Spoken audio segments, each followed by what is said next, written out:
Hello friends, this is Carrie and welcome back to I Like Reddit channel. I hope you all are staying safe and healthy. Today, friends, we have 7 stories out of the Entitled Parents subreddit. Let's begin.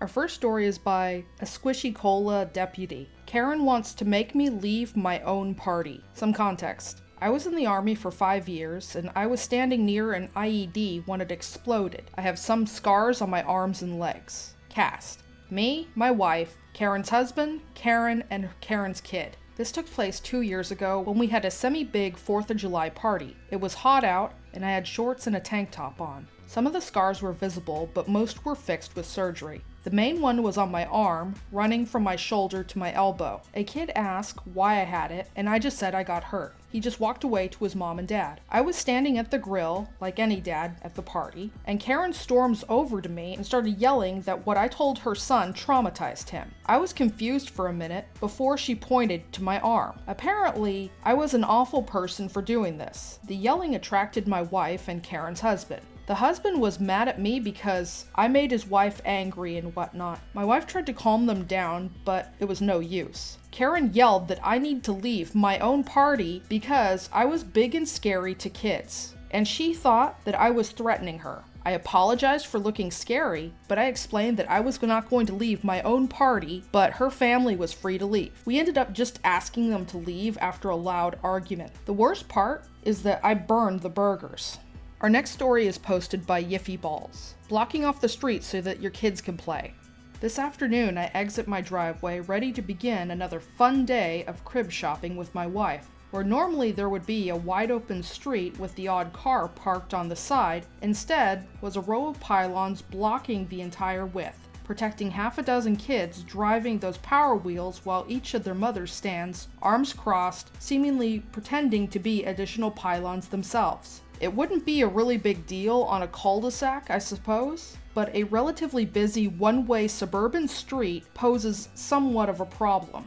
I'd been wondering what all the honking was about when we were getting ready to leave, but cars driving the wrong way weren't such a rare sight. Can they do that? My wife asked in a mixture of frustration and disbelief. I was careful to avoid the pylons where I could, and the dads were quick to keep the kids parked on one side of the street as my car approached, going as slow as I could. The Karens raised their arms and slapped their thighs at me to express their own disapproval. The look on the dads' faces was a sort of hangdog expression, one that says, I know, just please don't stop. Upon my return, we found one. They were in the middle of arguing with a few other motorists, and after the police had come and gone, the pylons had disappeared, and the children were doing the world's slowest donuts in their driveway. Personally, I think the now unused arena parking lot at the end of the street would be a better place, but why drag 6 kids 500 feet down the street when you own your own pylons? Our next story is by CStars03. Entitled mother refuses to look after me when I have a kidney infection. This happened a year ago, and my entitled mother thinks that she still did nothing wrong. This happened when I, 18 female, was 16 and was still living with my entitled mother. I woke up one morning with extreme pain coming from my bladder, and when I went to the bathroom that morning, huge blood clots were leaving my body. My EM took me to the doctors right away, and they had to take a sample of my urine. I should also mention that I was struggling to walk as the pain got worse. Anyway, after looking at the sample and doing some tests, I was diagnosed with a kidney infection, but luckily I didn't need to go to A&E. I was taken home, and I had to miss college. My boyfriend, still together, and I were only dating for a week at this point, but I called him and told him what had happened so that he couldn't see me that day. He said that he would come over as soon as he was finished with his classes for the day and come and look after me. Well, throughout the whole day, my mother refused to feed me, give me any pain medication, and even see me despite the fact that I had started to develop a fever and started to become very sick. By the time my boyfriend came around and checked on my temperature, he said that I was hot to the touch, and opened all the windows in my room and found a fan to try and cool me down.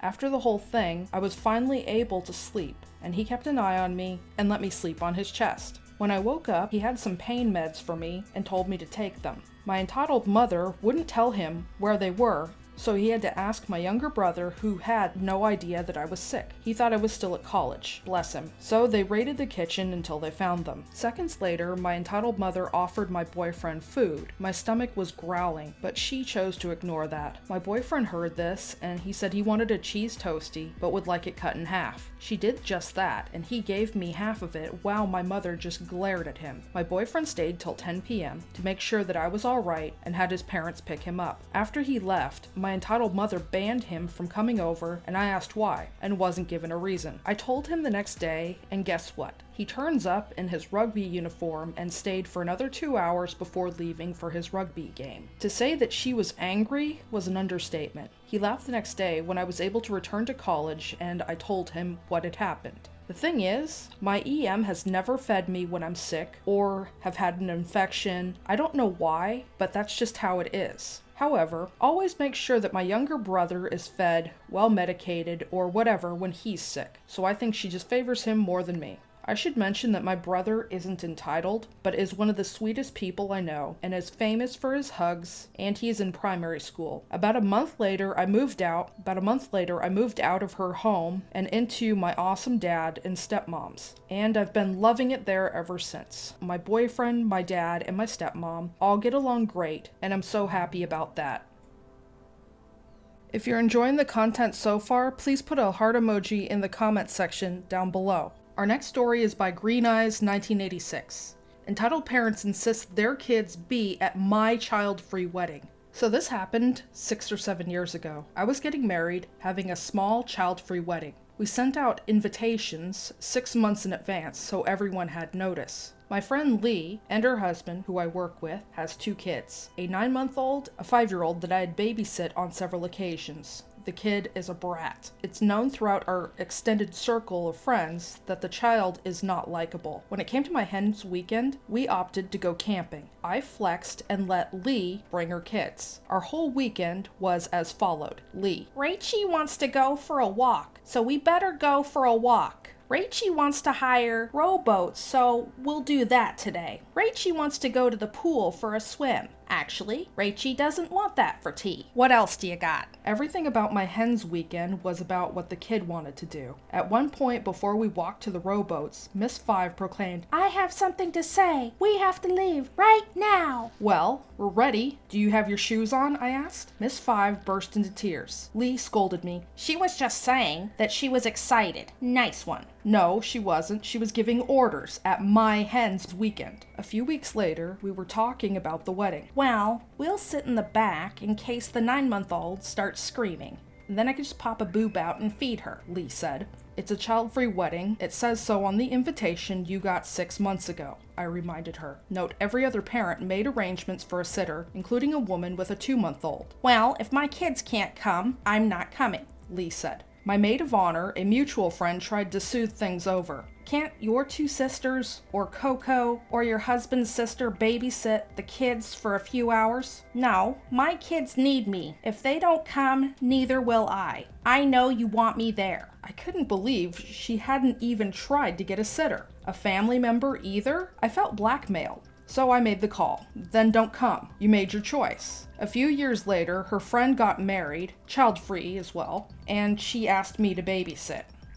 Our next story is posted by Chocolated Cutie. EM wants me to pay her to live in my deluxe apartment. So I live in an apartment that has 6 floors. Now originally the building had 8 apartments on each floor, but 3 years ago a new owner bought the building and he completely remodeled the top 3 floors, and they were made into deluxe apartments. Now, by deluxe, I don't mean that they're fancy, it just made the top floor apartments twice as large. The top floors now have 4 larger apartments on each floor rather than 8 small ones. Each has 3 bedrooms, 1 bath, and it comes with its own washer and dryer. The other apartments are only 2 bedrooms, 1 bath, with no washer and dryer hookup. The 3 bottom apartments have use of 1 shared laundry room in the basement. Now, I moved in with 2 roommates pretty much as soon as they were available, so I've lived here for less than 3 years. My roommates both lost their jobs due to the global situation and had to move home, leaving me in the apartment. This didn't bother me. I do not pay any more in rent, so I had my own space until the landlord finds new roommates. This encounter happened last night when I was coming home from work. I ran into the EM. The EM is around a 22-year-old girl with 3 kids who moved into the building a few months back. And, well, she's not a nice person, and frankly, she drives everyone nuts. I myself hadn't actually had any run-ins with her until last night. As I was waiting for the elevator, the EM comes up to me, and this is how it went. EM: so you live on the 5th floor, right? Me: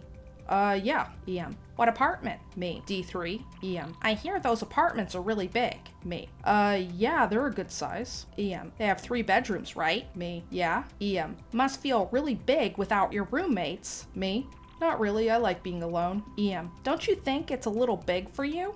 Me: no. EM: my kids would love that apartment. Me: well, if you're interested, I think there's one available for rent on the 5th floor. EM: oh, I can't afford that rent. Me: oh, I'm sorry. EM: maybe you could switch with us. Me: huh? EM: you could be a nice person and offer to switch apartments. You don't need that much space. Me: you just said you couldn't afford to pay for a deluxe apartment. EM: I can't. That's why we should switch. That way my kids and I could have a bigger apartment without paying anyone. It hit me. She wants me to switch apartments with her and live in her smaller apartment but keep paying for the deluxe one. Me: you're joking, right? This is a joke. EM: I have 3 kids and can use the apartment with more space. You're just one girl and there is a penalty of your space and ours. Me: yeah, I'm not paying for you to live in my apartment. The EM looked like she wanted to argue more, but the elevator came and I got on. I'm honestly surprised she didn't try to follow me. Sorry if this isn't that interesting.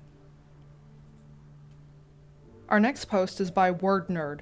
If you don't let me into my son's room, I'm calling the police. Background: I own a 32-unit facility that houses felons who have finished their sentence and need some help returning to society. Each unit houses 2 clients. We do stuff like teach them computer skills and help them learn how to cook, build a resume, and stuff like that. 6 a.m., about 2 hours ago, my night manager called me and told me that there's some lady pounding on the front door insisting that she needs to talk to whoever's in charge. So I tell him to give her my number. Before I'm even off the phone with him, she's calling me. Before I can even introduce myself, she goes off, accusing me of kidnapping her son. This man is like 34, and is here 100% of his own free will, and forcing him to work for me. He doesn't work for me, he works at a recycling center. Then she goes into how, as his mother, she needs to see what kind of conditions he's living in, but he refuses to let her visit. According to her, he never refuses to see her unless he was under duress. So what she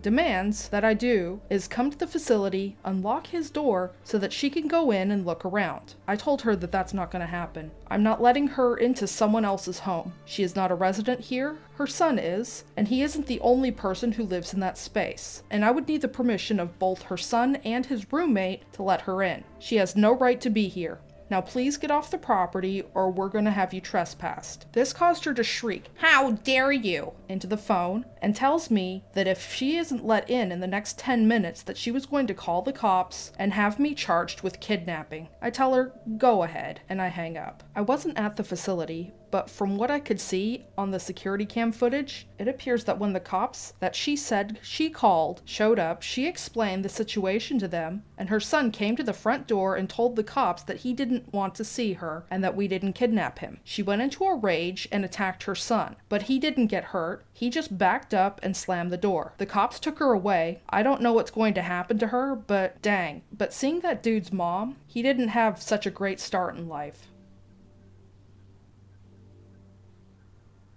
Our final story is posted by Pink Panda 376. My entitled mother keeps volunteering me for things. I, 25 female, am a student in a culinary school for baking and pastries. As part of the COVID school adjustments, I'm required to make a specific type of dessert each week. This week is fruit pies or cobblers. I did a peach cobbler, and I plan to take some to work for my parents to have some. Next thing I know, my mom volunteers that my aunt, we'll call her Sally, should have the rest of it for her family. Never mind that I had had plans for it, whatever, anyway. And suddenly it's apparently my job to call my aunt and arrange this.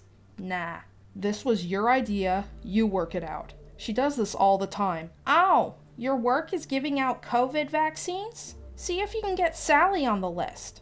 I'm gonna get my vaccine first. That's selfish of you. No, it's smart. Sally is a stay-at-home mom, and I have interactions with people every day and am at more risk than she is. Oh, you have the day off? You should take the kids out for lunch so that Sally could have the day off. No. I'm going to take my day off to do things that I need to do. Stop volunteering me for stuff.